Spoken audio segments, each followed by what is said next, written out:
It's a pleasure to welcome you to the Smarter About Feelings show. And today we're talking about equity and coaching. And like many of us around the world, equity has become front and center in many of our conversations. And of course, in the show, we've had a lot of discussions about racism and sexism and ageism. And today we want to focus on the role of coaching. As an organization that works in 200 countries, we have people learning to coach with 6 seconds in many different places. And I've become increasingly aware of how power dynamics are reinforced by racism, sexism, ageism, and other isms. In places where we start talking about multiple genders, people have a look of confusion. In places where we even say, is racism an issue in your country? There's divided viewpoints. And somebody recently said to me, is coaching a white activity? Or is coaching something that's valuable and available to everyone? As somebody with a growing awareness and commitment to learn to be more anti-racist in my own interactions and as a leader and as a person, and to become more conscious of these inequities that pervade our societies, I am committed as a coach to learn more about how to do this in my work as in coaching. And many times in the last years, somebody has said to me, well, I think there might be an issue of race here, and I've not known what to say. And I've just sort of slid by that because I didn't have the tools and I didn't have the awareness to have the conversation about equity. And so today I'm grateful to have this opportunity with 2 experts about coaching and about equity to talk about the updated International Coach Federation competencies. And I'd like to welcome our panelists, and I'd like to welcome all of you who are here in the chat and say that it's important to us to interact with you and to have your voices in the conversation. And I just wanted to take a moment and say welcome Michael and welcome Carrie.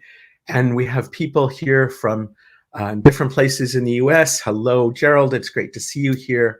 And Tina from Amsterdam, and Natasha from Jamaica. And we've got somebody from Ireland and Cote d'Ivoire and France. And I appreciate that you are all signing in and saying hello from different places. Another Ireland, welcome, Catherine. And during the conversation today, we will be asking you in the chat to participate and share. And we have some of our team members also available to answer your questions. And so as you are saying welcome, I'd like to ask the panelists to each introduce yourself. I told you very briefly about why this topic is important to me. Carrie, I know you have been working for years now on this project of updating the ICF competencies. And could you introduce yourself briefly and just tell us one reason why you care about that project? It's really nice to be with you here today. Thank you for the intro. I'm Carrie Abner, Vice President of Credentials and Standards at the International Coaching Federation. And it's interesting.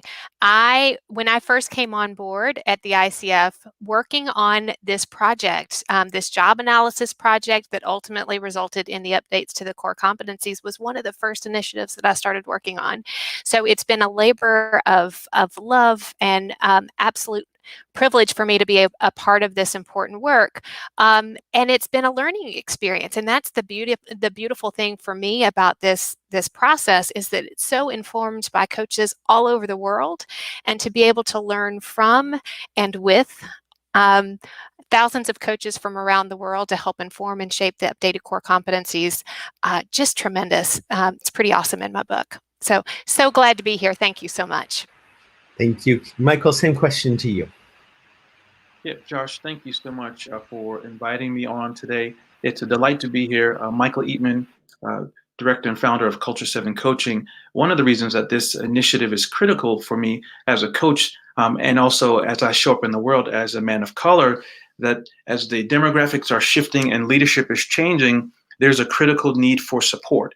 just as we see coaches in other environments, having coaches who understand equity really gives an opening for individuals to see themselves. And so as I've been coaching over the past few years, if I'm coaching someone of another ethnic background, one of the things that has been a help to me is to go, what do I need to be aware of about myself so I can be a support to them? So this initiative is very powerful as we integrate these new competencies into this process. Thank you. And those of you in the chat, you saw the question there. I'd love to hear some of your answers. And Sue, thank you, as one of your core values. And I know that you've lived and worked all over the world and work in a very diverse region of the world. And yet a place where colonialism and there's a high power distancing and interesting challenges. As we've done coach training, Sue leads 6 Seconds in Asia Pacific. And as we've done coach training in China and around Asia Pacific, the recognition, the idea that as a coach, my job is to walk beside my client and not be above or below is a very intriguing challenge. Carrie, when you started this project, I mean, for me, working with Michael in the last few months and seeing the updated competencies, I am now seeing so much equity language and so much emotional intelligence language in the competencies. And I'm curious, was that something intentional, or how did that evolve? Well, it was intentional, but it was also, as I mentioned in my introduction, it was so informed by coaches, including coach trainers, including mentor coaches. It included the voices from around the world, people who are engaged in the coaching profession. And that's what's so powerful about it. You know, I think it's reflective of a number of different things. The last job analysis that we did, and job analysis, it's a research study, it's a research initiative that certification bodies from across professions typically undertake to support their certifications, their credentials. And it asks professionals or practitioners in that field, what is so important to the work that they do? The last job analysis that the ICF did was 10 years ago. Our community has expanded and grown so much in those 10 years. And what that's allowed is for new voices to be a part of the process, to be at the table, and to share and influence and inform the core competencies. We heard that loudly and clearly in terms of the importance of adding the context and culture and systems that both clients and coaches are operating within, and to recognize that, the importance of understanding both partners in the coaching process in a more holistic way. And I think that's really powerful. Well, one of the things that is different, and I have my handy dandy flashcards here to help me, even though I'm teaching the new competencies, I'm not quite locked in on them yet. But one of the big shifts was that now the first part of the coaching competencies that we call the setting the foundation or foundation, the foundation is no longer about what to do. The foundation has shifted much more clearly to who to be. And there's an introduction of this competency embodies a coaching mindset. And Michael, I'm curious for you, you told me before, when you went through your coach training initially, coaching mindset didn't talk about equity and race and gender. And so for you, when you are training people now, and we're talking about embodying a coaching mindset, for you, what's the intersection of coaching mindset and your mission as an inclusion strategist? Yeah, Josh, thanks for that question. I think it's a really important one because as coaches, but also someone that has an equity background, I thoroughly enjoyed my coach training, and there were elements of DEI with that work. I think what I left with, and also what I attempt to do, is to say, what does it mean for me to be both a coach and have another identity, and how do those things work together?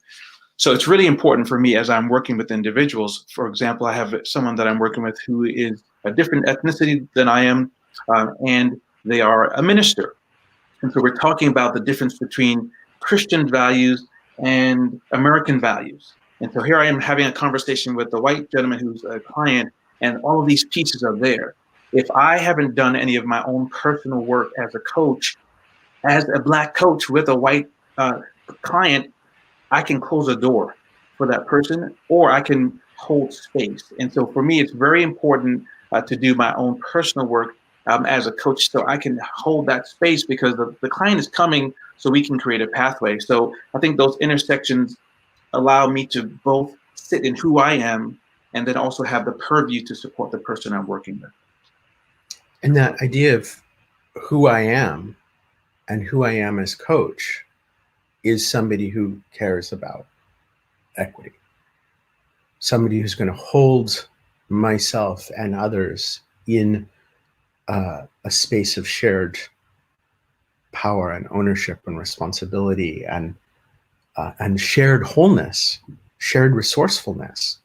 I mean, that's, as I think about who I want to be as a person, that, and who I want to be as a coach, in some ways I've found it easier to be that person as a coach, honestly. I feel like I put my coaching hat on and I'm like, okay, now I'm a version of myself that I actually like better. I'm a version who listens more. Carrie, what are your thoughts? You know, I think you're absolutely right. I think, and I want to go back and touch on something that was very intentional as we developed the updated core competencies that you kind of reflected in your comments just a moment ago. The first two competencies really are about the being of the coach, and the subsequent competencies are about the doing of coaching. But that's an important distinction, and it is so important just for the reasons that you mentioned, Michael, that if coaches are not doing the work on themselves, they can't fully engage in that partnership, that equitable partnership with a client. And I think there are two parts to that, right? It is the recognition of that equal relationship and true partnership with the client, but it's also the recognition and the understanding that that those two parties may not be coming together with that full understanding. So the need to not only from a coach's perspective, engage with the client in an equal partnership relationship, but to have that conversation so that the client knows that they are coming to the engagement with an equal role and equal voice in the process. I think that's so powerful and so important. I just want to call out a couple comments. Marilyn Jorgensen, who co-leads the EQ coach certification with me. It's wonderful to see you here, Marilyn. And this phrase, guide on the side, is one of Marilyn's mantras as we teach people what coaching really means. And it's a feeling, right? That's an emotional experience, to be that guide on the side and to experience that guide on the side. And I don't think a lot of us experience that, and especially across racial, gender, age, sexual orientation, political orientation, all kinds of differences that seem to be so emphasized today. And Tina, I think you're right, that we all come with these filters and we're hearing our clients through those filters. And Anita, the Passionista, glad to see you here, Anita. And that divided climate is affecting us. And I think that's really important, that we're working within that context. I want to bring this question from Morgan. In this divided climate that seems to be in most places in the world right now, this is not a uniquely American polarization that we're in. We're in a time where people are more lonely and stressed and reactive than ever in the measure of those things. So how does this bringing of our equity tools help us actually serve our clients in this trust building? Michael, easy question for you. Well, I say it's a great exploration that we all get to do. And thanks for that. Morgan, thanks for that question. One of the things that Josh and I have been doing with the course that we're offering, the C course, Coaching Equity Essentials, is looking at a cultural competence framework. So we're asking ourselves, both as the practitioner, also as a client, what do we need to be aware of? Because awareness is a really important element that we've already talked about today. And once we are aware of these differences, how do we feel about that? I think very often in education or public and private environments, we go from awareness to action. And so we just kind of, many places say, leave your emotions at the door. The challenge with that is that there is a lot of goodness, there's a lot of gooey, important information in how we feel. And one of the beautiful pieces of connecting cultural awareness and emotions is that we get to examine our attitude. So if, again, in the example of, I was working with a client who was talking about American values versus Christian values, I had to be able to think about what do I need to be aware of? And how do I feel about that? But I couldn't do that the very day. And I'm hoping that you hear that, because if I did it on that day, the person it wouldn't have passed the sniff test. And now it's damaging a relationship because we're at odds together. Or I'll give you another example. As Josh and I have been working on this course, the faculty that are working on it, one of my colleagues that is white debriefed me. And the questions, he as a white man debriefed me and gave me space.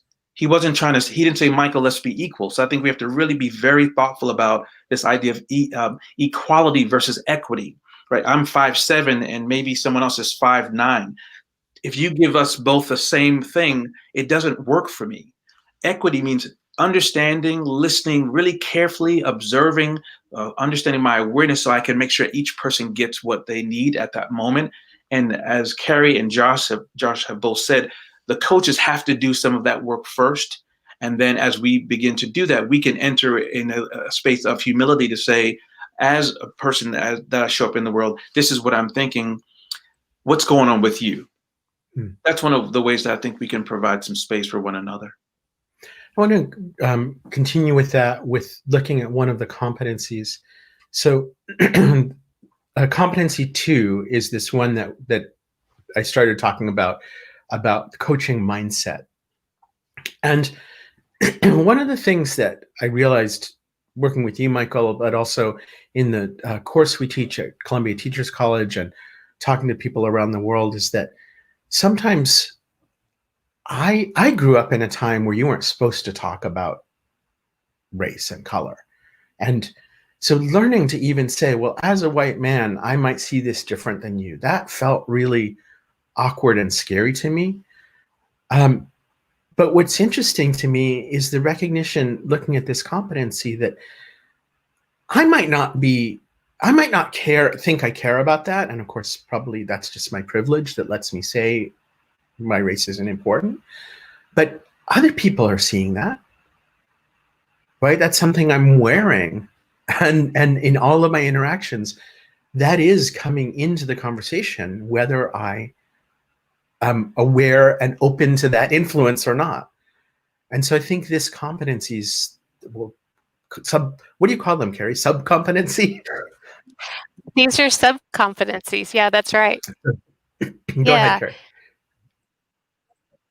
Oh, no, I think that's a really important point. And I think here's one of the things that I think is an important kind of context for them too, for the different sub-competencies within each competency. We see the competency as the container for these sub-competencies. And so they are intricately related and help support one another. So I think this one is such a powerful sub-competency because it is a new element and a new concept that's been added to the core competency model.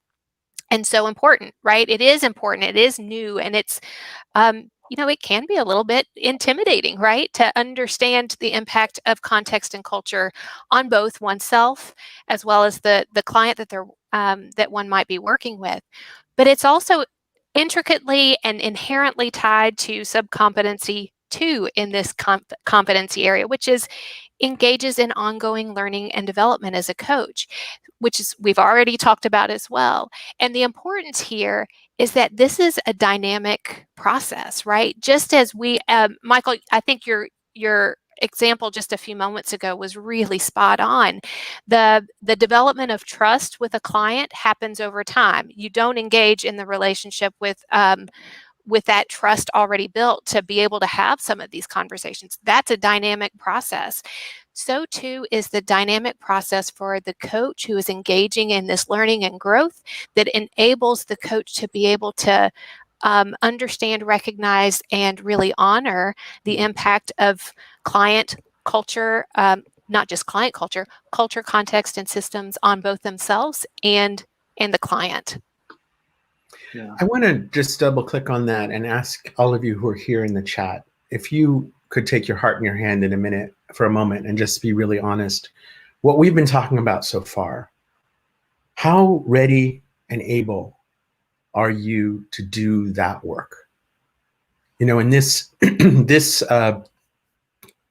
sub-competency, how ready and able are you to do that? And I just like to do on a scale from 1 to 5.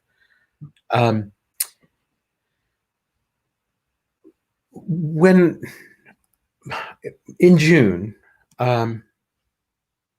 when George Floyd was murdered, I, like so many people, said it is really past time for me to learn more. And I think there, you know, I think many of us around the world were triggered and traumatized and energized by the uprising that happened in the months following, and have been on a learning journey. So I'm curious where people are seeing themselves in that journey. And I guess for me right now, I'm maybe at a 3.5. I feel like I've made a lot of progress from the 1.5 where I was 6 months ago. So we've got some answers here, maybe a 3. I'm ready to do it. We've got some 5s, ready 5. Natasha, thank you. I'm really interested in this idea, and this really connects with what Carrie just said. We are here as learners. And my goodness, what we teach our clients and our friends and our children and our employees by being learners. And learners in this space, this is not an easy space to learn. And as a white man, I've had the privilege of not needing to learn very much about race and equity, maybe, you know, this much. And now I'm saying that's my responsibility to learn that. Josh, something you said that really stands out to me, even as folks are putting thoughts in the comment feature, this notion of learning journey. You talked about George Floyd, and I was thinking about, as a Black man and as a coach and as an American, it's a living journey for me. So I've had a lot of colleagues who are white who are reading ferociously, and I'm really aware of the fact that many of my colleagues are reading about things that I have lived.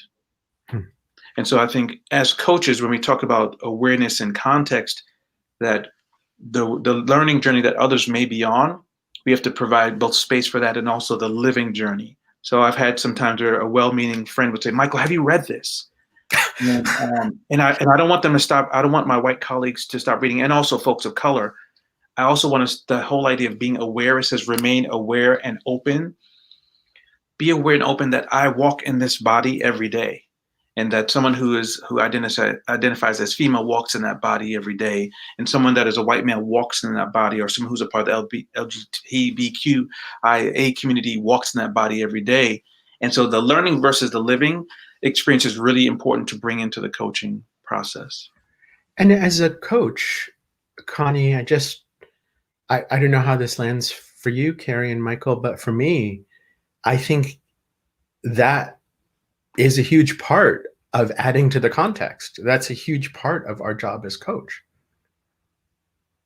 And the way we listen, in a way, magnifies parts of the conversation. Absolutely. I agree with you there, Joshua. I think part of it is that the container of the coaching mindset is being open and curious. And so it's again, it's that dynamic process that we are constantly listening and adding information about ourselves, about the client that's being served. But it's also inherent in that is being vulnerable in the process, right? It's about learning is all about being vulnerable and giving yourself a little bit of grace along the way as you are learning and growing in that way. There are a number of the sub-competencies that explicitly talk about culture and identity in category 4. And category 4 is about cultivating trust and safety. And so this makes a lot of sense, that somebody's context, which includes identity. Michael, what does identity mean to you? Josh, that's a good question. And I think depending on the day of the week, it fluctuates because I have many layers of who I am. When we were doing the work that we've been doing together, and particularly work we did this summer, as I think about identity, is how I show up in the world. And when I go into a room of all educators, there's one identity. When I go into a room of my family, there's another identity that's compounded. Oftentimes, when I go into institutions, my identity that's happening inwardly is that I'm the only man of color in that space. And so the coaching, what I really appreciate about the competencies around a client's identity and their perception is that just as the client is having that experience, so too am I as the coach.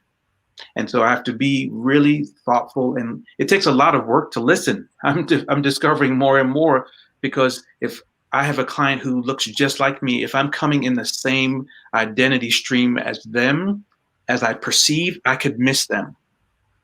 They may be coming in from another level. So identity for me is a compilation of many layers of selfhood. And part of what I've been doing is working towards that, and realize that there have not been many models along the way that allow for cross-cultural interaction. So identity is how I show up with multiple layers of myself. And those multiple layers are kind of glasses, or fog on the glasses sometimes. Absolutely. Carrie, what Michael just said, how does that land for you? I think it's it resonates so well with me, and I think it's all about it's reflective of what is here in the updated competencies. One thing that you might have noticed, I'm kind of a structure person, and so I think this is important for me. The way that these competencies are structured, you don't see these concepts in one. We didn't add a singular competency that deals with context, culture, systems, identity, equity, right?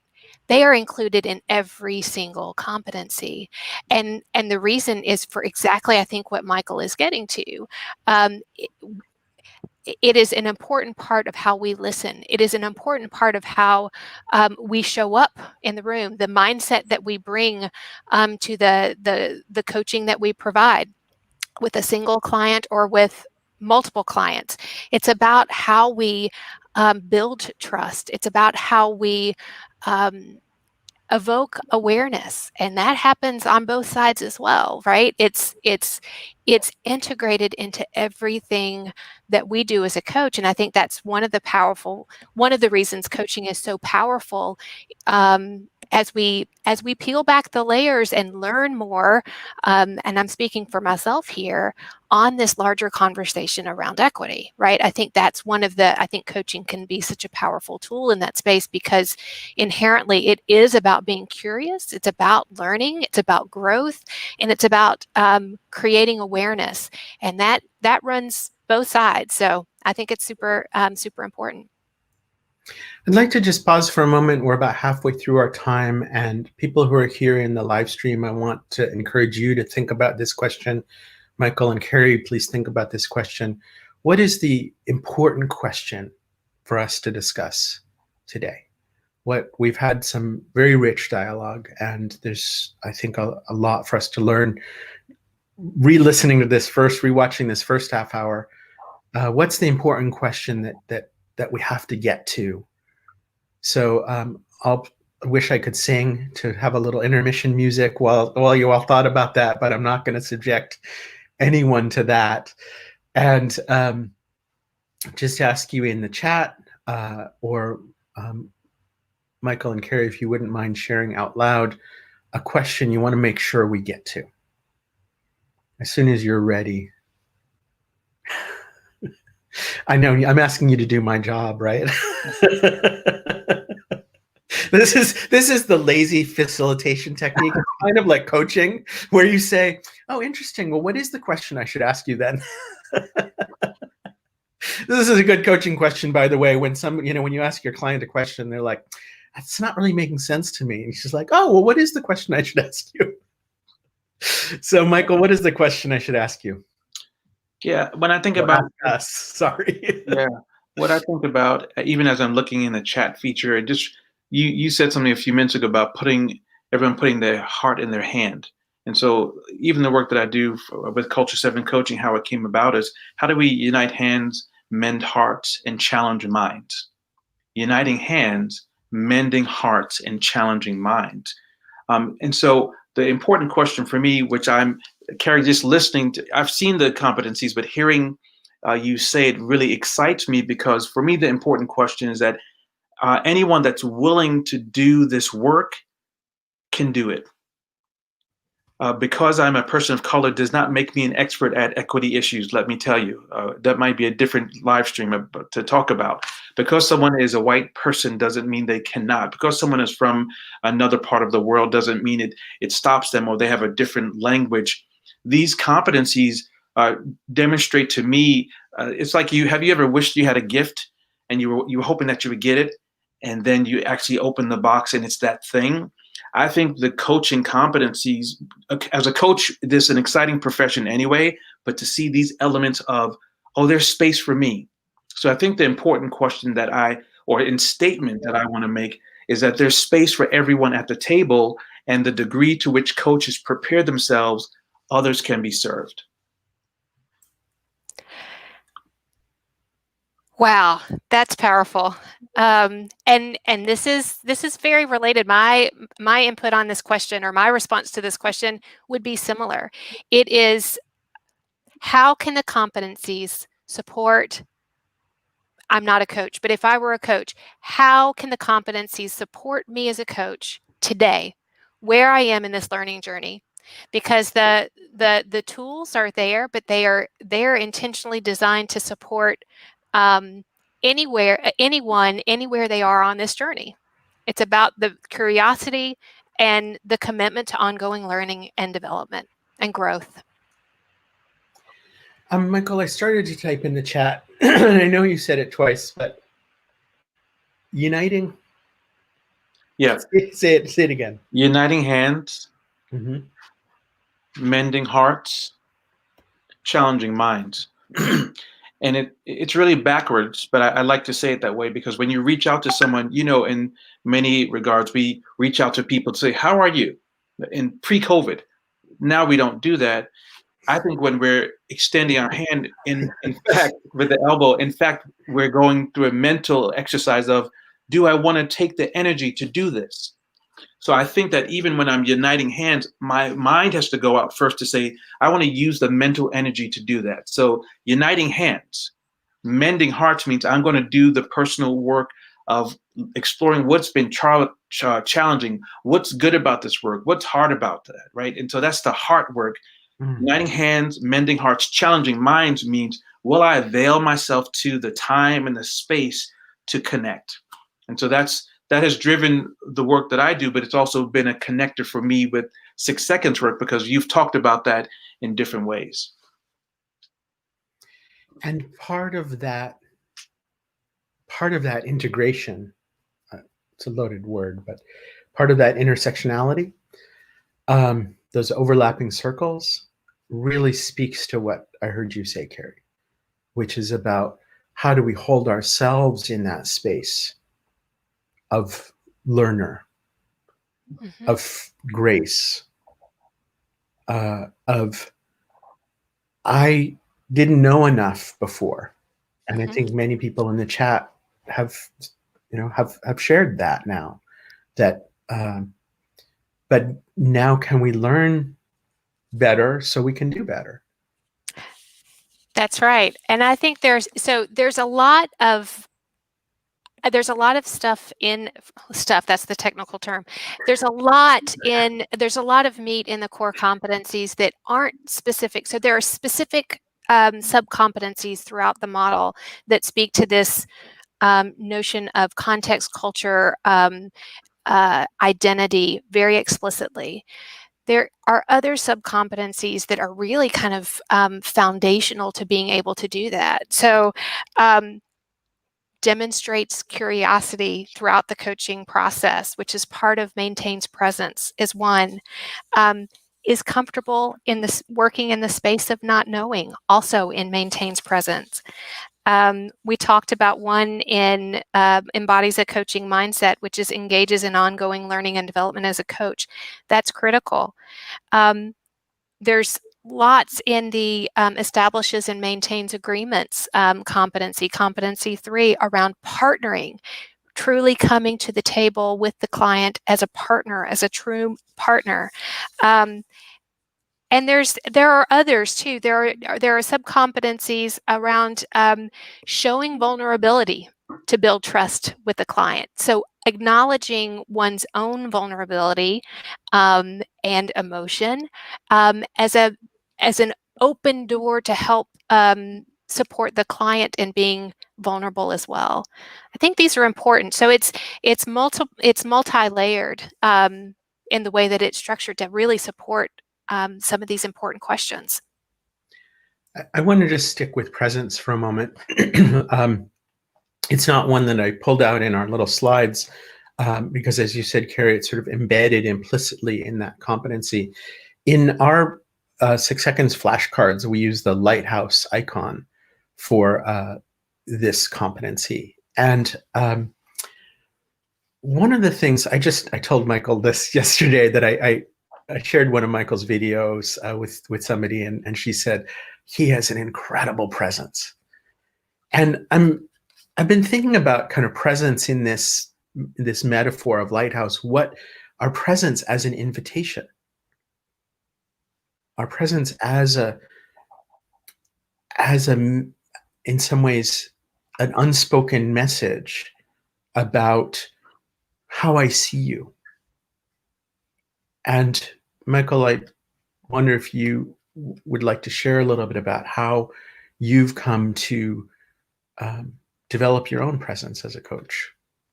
Yeah, I think really the last 6 years have been integral in me shaping my identity as a coach, because I had a mentor once upon a time who said, you want to have all of your streams come from one place.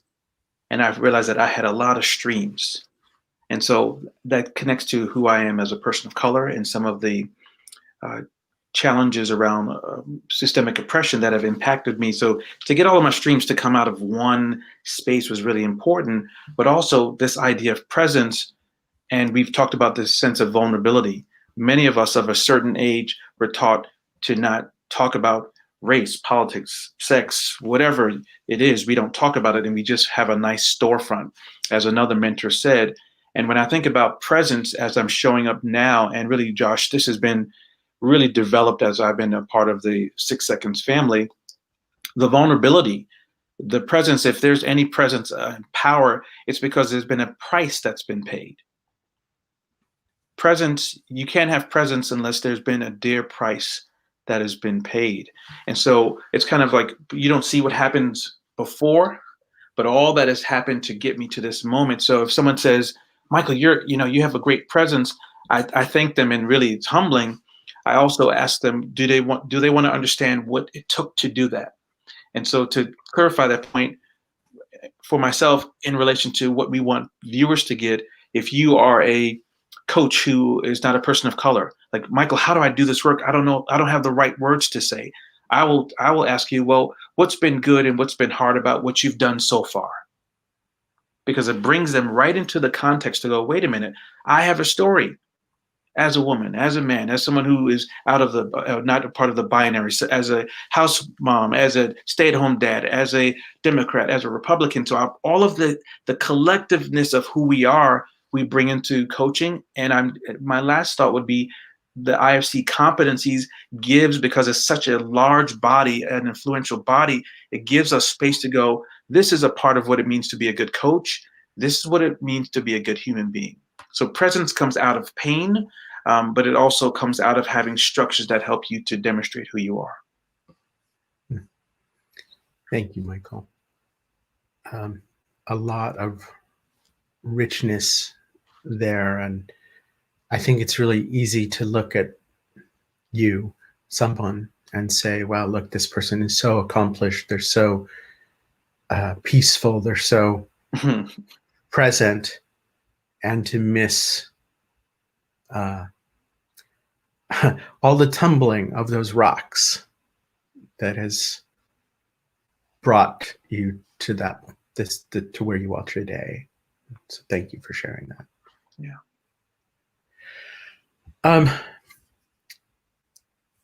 Carrie, let's go back to your question, comment.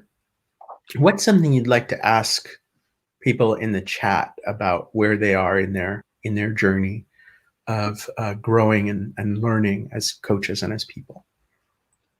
Great question. What I'd like to ask is,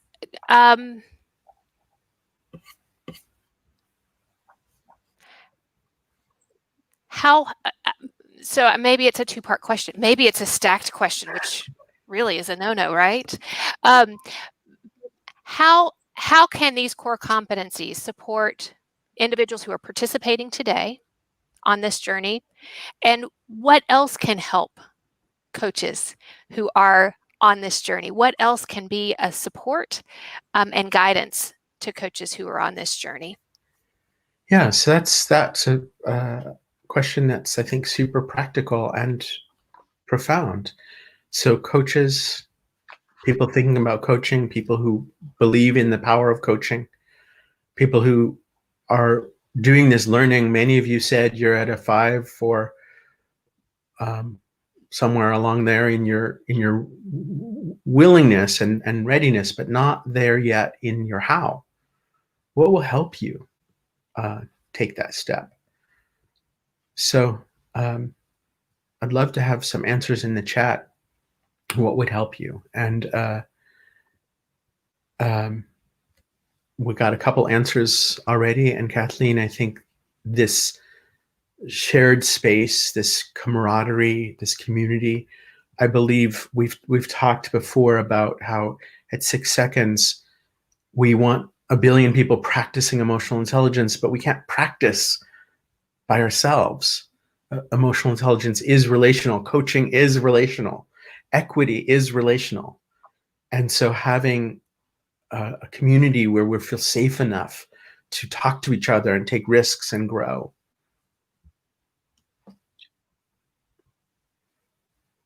Yeah, Sue, this is really important. Carrie, do you have, I know Michael and and there are a couple of other people here who are in the chat. I saw Maria Elena as on the faculty of this new program that's, is it next week starting? Oh my word. Next week, we're starting a new ICF accredited 32-hour training on equity lenses in coaching, equity tools in coaching. And so that's one. Carrie, what else is happening to help those with Sue's question? That's amazing. I'm so excited to hear about your training that's starting up. ICF is also really looking forward to releasing some resources, not necessarily training, but resources that can support coaches in really fully understanding and integrating the updated core competencies, those who might have been trained in the original core competencies, but to understand the nuances that are included and embedded in the updated model.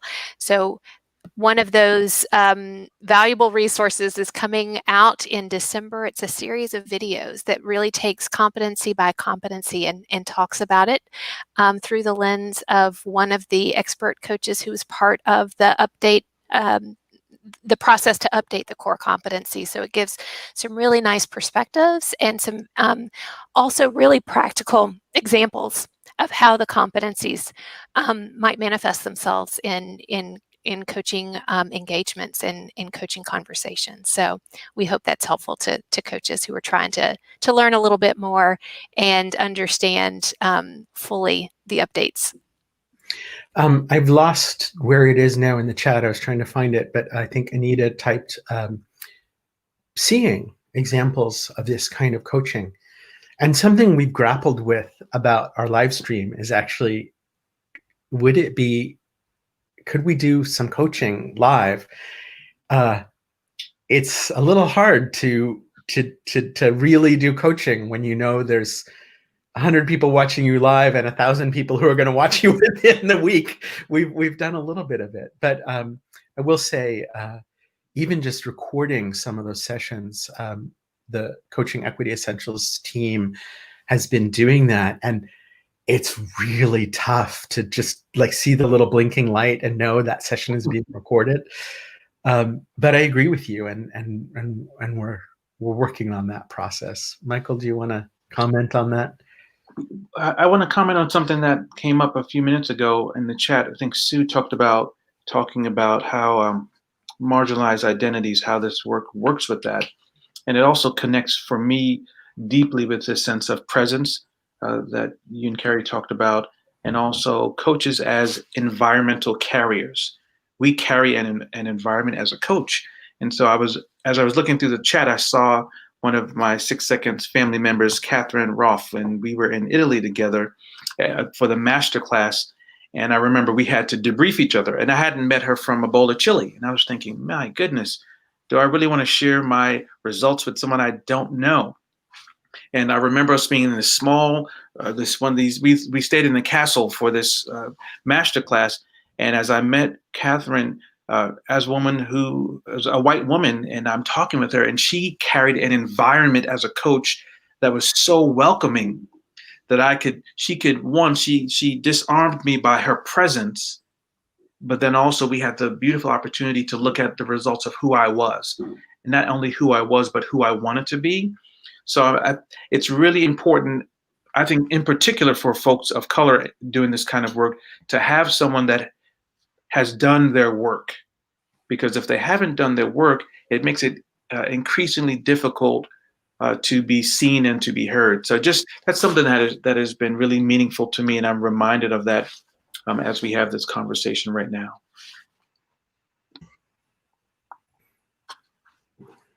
Thank you, Michael. We're coming near the end of our time together, and I'm wondering, is there something else that you feel like is important that you want to share, Carrie, about this work around these competencies, and perhaps any advice for us who are learning and teaching these updated competencies that I know you've been doing a lot of work to have conversations about this. What's a big learning for you, for yourself, in your thinking about coaching? Well, here's a big learning for me. One of the things that I think is so powerful about the updated core competencies, and again, I kind of very briefly referenced this at the top of our program today, is that they were really, truly informed by coaches around the world. That the new elements of the core competencies are not something that we plucked out of the sky, right? They are informed by what's already happening, what's already important. And again, informed by coach practitioners, informed by trainers of coaching, informed by mentor coaches, all around, the world who are engaged in the coaching profession.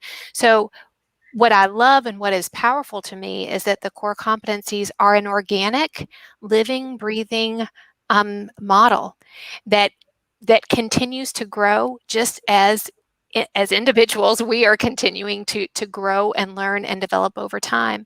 So the conversations that are happening around the updates to the core competencies are important, because they are informing what the core competencies will look like the next time they're reviewed, right? And so as we learn and grow, we're only able to improve, enhance, and provide an even more solid foundation for coaches in the coaching profession in the future. One of the things that I have really appreciated. So these are all 8 of them. I can't quite get them all on the screen like this, but I was teaching our 6 seconds runs and approved coach training program to teach people how to become ICF accredited coaches, and blending emotional intelligence into that. And we had one of our trainings this week in our Middle East, Africa, and India region.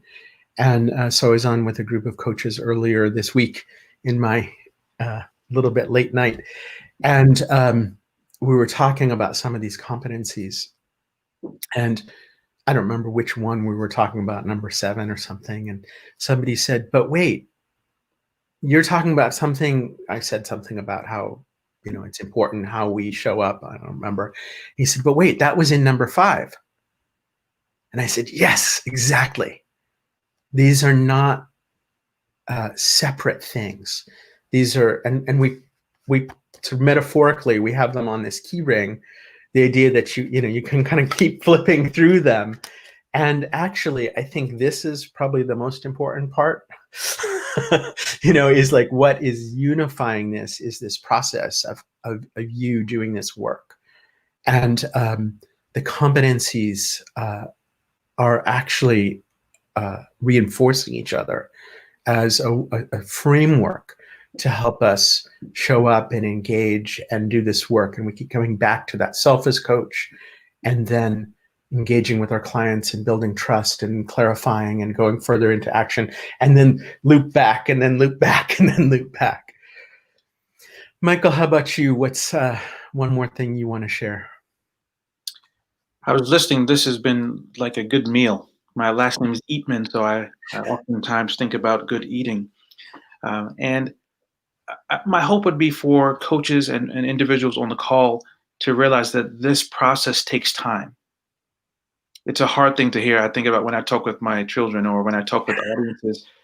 These competencies are here, and it will take time to find places who can deliver this. And it will take time for people who will avail themselves of this kind of learning. Because for many of us, these competencies are things that are the very things that we've been taught in the world not to go toward. And so I'm encouraged I was about to say this evening, encouraged today that this is a menu that's been laid out for us, and to say that this is a part of what good coaching is. This is helping us to raise the standard of good coaching. And I would encourage those on the line to look for places that are doing this kind of work, and be humble, and also realize it's going to take time, and give yourself lots of grace. Well, I want to share one more competency, sub-competency in the last few minutes. And the first of the 8 competencies is about what does it really mean? I mean, for me, it's what does it really mean to be a coach? The competency is called demonstrates ethical practice. But I think, to me, it actually goes deeper than that into identity as coach. Who are you as a coach? What is it? Who do you mean to be as a coach? What are your values and principles as coach? What hat are you going to wear as coach? You put on your email signature that you're a certified coach. You're making a promise. What is the promise that you're making? And so I just want to end with this one of like, what does it feel like? What does it mean to you that this statement is part of what you're committing to as coach? And those of you who are in the chat, how does that feel to you? What does that mean to you to say, yeah, as coach, that's true for me. That's a commitment that I make. That's one of my core principles. How does that feel? Carrie and Michael, short answer from you. How does that feel to see that as one of the foundations?